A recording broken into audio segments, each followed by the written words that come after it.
माझ्या बहिणींना, आईसारख्या सर्व महिलांना मी बाबासाहेबांचा 134वा जन्मदिनाचा मी हार्दिक शुभेच्छा देतो आणि असेच उपक्रम तुम्ही घेत जा, या सर्वांना मी शुभेच्छा देतो. धन्यवाद. धन्यवाद भैया. तुमच्यासारखे माणसं आम्हाला भेटतात, त्यामुळे इतका छान असा कार्यक्रम होत असतो. आम्हाला पाठबळ देणारे दीपक भैया तलरेजा यांनी खूप छान पद्धतीने या ठिकाणी जयंती पर शुभेच्छा दिलेल्या आहेत. यानंतर दम्मदी भाऊ रोडे यांना विनंती करतो की आपण 2 शब्द या ठिकाणी मनोगत व्यक्त करावं. दम्मदी भाऊ रोडे.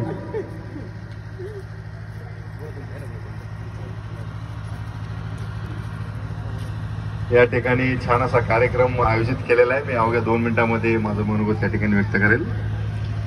अखिल विश्वाला शांतीचा संदेश देणारे तथागत भगवान गौतम बुद्ध, परमपूज्य बोधिसत्व महामानव डॉक्टर बाबासाहेब आंबेडकर, रयतेचे राजे छत्रपती शिवाजी महाराज, आरक्षणाचे जनक छत्रपती शाहूजी महाराज, शैक्षणिक क्रांती जनक महात्मा ज्योतिबा फुले, साहित्यरत्न लोकशाहीर अण्णाभाऊ साठे, माता रमाई, माता जिजाऊ, माता सावित्री, माता अहिल्यादेवी या सर्व महापुरुषांना सर्वप्रथम तिळवार अभिवादन करतो.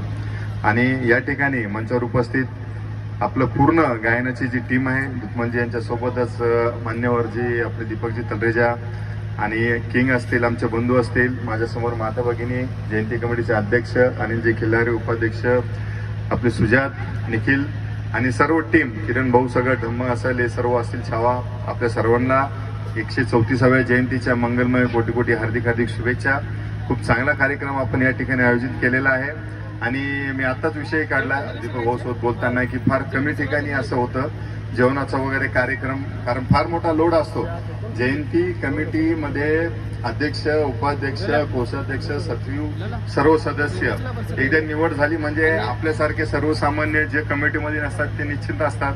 पण कमिटीचं अहोरात्र त्यांना एवढं टेन्शन असतं. त्याच्यामध्ये सहकार्य करणाऱ्या सर्वांचेच खूप खूप आभार.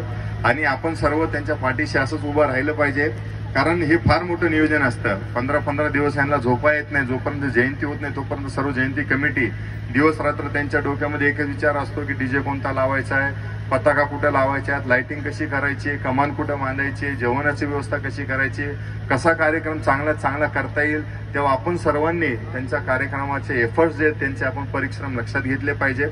आणि जयंती अतिशय थाटामाटात उत्साहात साजरी केली पाहिजे. जयंती निघाल्याच्या नंतर बऱ्याच वेळेला असं होतं की काही जण असतात आपले बांधव की ज्यांना थोडीफार व्यसनाची सवय असते. त्यांना सुद्धा एक विनंती आहे, आपल्याच माता भगिनी आहेत, आपलेच बालक अबालवृद्ध आपल्या या जयंतीमध्ये आपण सामील होत असतो.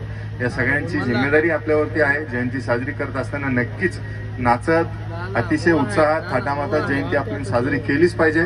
फक्त ते करत असताना कुठे कसल्या पद्धतीचं गालबोट लागू नये याची काळजी, याची दक्षता आपण सर्वांनी घेतली पाहिजे. आपण या ठिकाणी बोलवलं, मला बोलण्याची संधी दिली, मानपान दिला, त्याबद्दल मी आपल्या सर्वांचा आभारी आहे. आज इथं छान असा कार्यक्रम सुरू होणार आहे. गायक लोक म्हणतील यांनी खूप जास्त, जर का मी बोर केलं तर तुम्ही बोर होताल आणि तेही बोर होतील, त्यामुळे मी जास्त काही या ठिकाणी बोलत नाही. आणि सर्वांना खूप खूप पुन्हा एकदा शुभेच्छा देतो. सुप्रीम जय भीम.